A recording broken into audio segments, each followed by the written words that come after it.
UP सीमा पर अवैध खनन, परिवहन और ओवरलोड रोकने के लिए बना हाईटेक चेक गेट। खनन माफियाओं की गतिविधियों को रोकने को चंबल नदी के किनारे बनाया गया hi tech check gate. Uttar Pradesh Madhya Pradesh की सीमा पर खनन माफियाओं की करतूतों को रोकने के लिए इटावा में हाईटेक चेक गेट बनाया गया है। हाईटेक चेक पोस्ट 1 मार्च में प्रभावी हो गया। इटावा के खनन अधिकारी ब्रिज बिहारी प्रसाद ने बताया कि मध्य प्रदेश से उत्तर प्रदेश में प्रतिदिन 1000 से लेकर 1500 के आसपास वाहनों को आना होता है, लेकिन कई वाहन बिना प्रपत्र के 2-3 बार अपने वाहनों को निकालते हैं। इटावा जिले में पड़ने वाली यूपी-एमपी की सीमा पर radio frequency identification device system लगाने के पीछे राज्य सरकार की मंशा ऐसी बताई गई है कि यहां से खनन से जुड़े हुए जितने वाहन गुजरते हैं उनकी चेकिंग में खासी परेशानी होती है, लेकिन अब इस प्रक्रिया से यह खत्म हो जाएगा। इस सिस्टम के तहत इटावा के एंट्री पॉइंट पर कैमरे लगा दिए गए हैं जो राज्य सरकार के सॉफ्टवेयर से जुड़े होंगे। इस हाईटेक चेक गेट को एमएलए सरिता भदौरिया ने गाँव ऊदी में बनाया गया है। 1 मार्च से ओवरलोड और अवैध खनन, परिवहन पर ऑनलाइन न केवल निगरानी शुरू होगी बल्कि अब ऑनलाइन चालान भी किए जाएंगे। बिना रॉयल्टी या फर्जी रॉयल्टी के कोई ट्रक गुजर नहीं पाएगा। इस प्रक्रिया से ओवरलोड और अवैध खनन पर भी लगाम लगेगी। ऑनलाइन निगरानी व्यवस्था के लिए चंबल पुल पर 5 कैमरे तो लगाए ही गए हैं, साथ ही सेंसर भी लगाए गए हैं। बिना रॉयल्टी, फर्जी रॉयल्टी या 1 रॉयल्टी पर 2 चक्कर खनन माफिया नहीं लगा पाएंगे। उन्होंने बताया कि बिना कैमरे के सामने आए कोई ट्रक गुजर नहीं पाएगा। कैमरे के सामने आते ही सारी जानकारी लखनऊ और जिला मुख्यालय बैठे अधिकारियों को मिल जाएगी। कमी होने पर ऑनलाइन चालान हो जाएगा। वाहन रोककर चेकिंग करने से निजात मिलेगी, साथ ही जाम से भी राहत मिलेगी।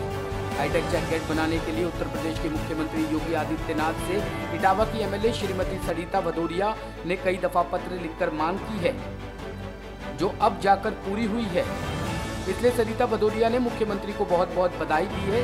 उनका मानना है कि राज्य सरकार की इस व्यवस्था के बाद खनन माफियाओं की अनैतिक गतिविधियों पर हर हाल में विराम लगेगा। ये चंबल पुल की समस्या एक सीमा पर हम लोगों के लिए बहुत बड़ी समस्या थी और वो मेरा गांव भी है। जाम भी लगता था, ये भी बड़ी कठिनाई है और लोगों को असुविधा भी होती थी। खनन के माध्यम से कोई खनन करता था, कहीं पुलिस के ऊपर उंगली उठती थी, कहीं खनन विभाग के ऊपर, कहीं आरटीओ के ऊपर। तो इन सारी समस्याओं से निजात पाने के लिए मैंने उत्तर प्रदेश के मुख्यमंत्री को कई बार पत्र लिखे और उनसे मिलकर इन विषयों पर बात की। मैंने उनसे कहा कि आप चारों विभागों के सीसीटीवी कैमरे वहां पर लगवाएं और ऑनलाइन सारी व्यवस्था करें, जिससे कि ये भ्रष्टाचार खत्म हो जाए।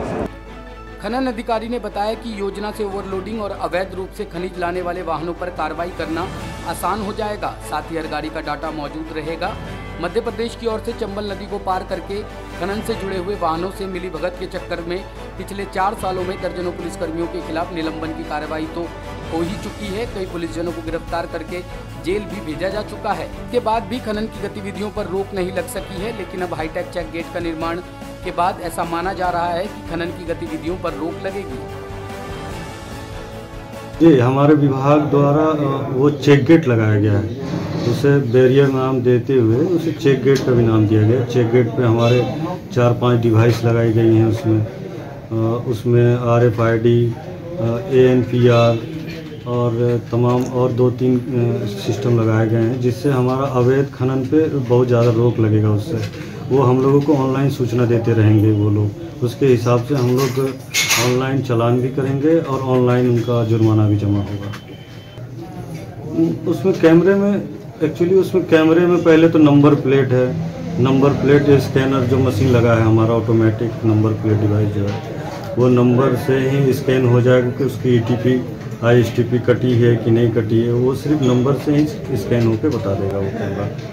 दूसरा, वो ओवरलोडिंग जो बताएगा वो कैमरा, उसमें क्या है कि वो हाइट कवर करता है, एक ऊपर से ले कितनी बड़ी गाड़ी है, कितने चक्के की है, उसके हिसाब से वो ओवरलोड भी बताएगा। उसकी पूरी उसे सिस्टम उसे पढ़ाया गया है उस कैमरे को, तो वो काम कर रहा है। इसीलिए हम लोग कुछ दिन में ट्रेनिंग पीरियड चल रहा है अभी, और 1 तारीख से उसे हम लोग परमानेंट कर देंगे। ओवरलोडिंग पे बहुत उस पर रोकथाम लगेगा, उस पर बहुत ज़्यादा। पहले से तो हम लोग काम कर ही रहे हैं, अब कैमरे लग जाने से हम लोगों को बहुत फ़ायदा होने वाला है।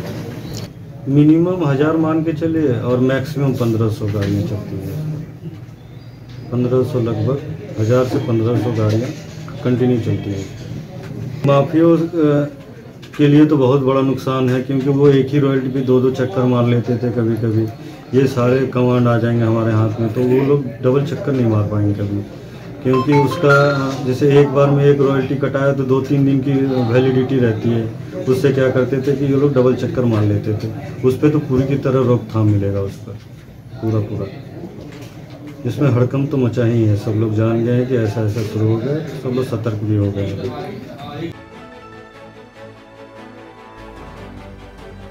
टॉप स्टोरी ब्यूरो के लिए इटावा से नीलकमल की रिपोर्ट।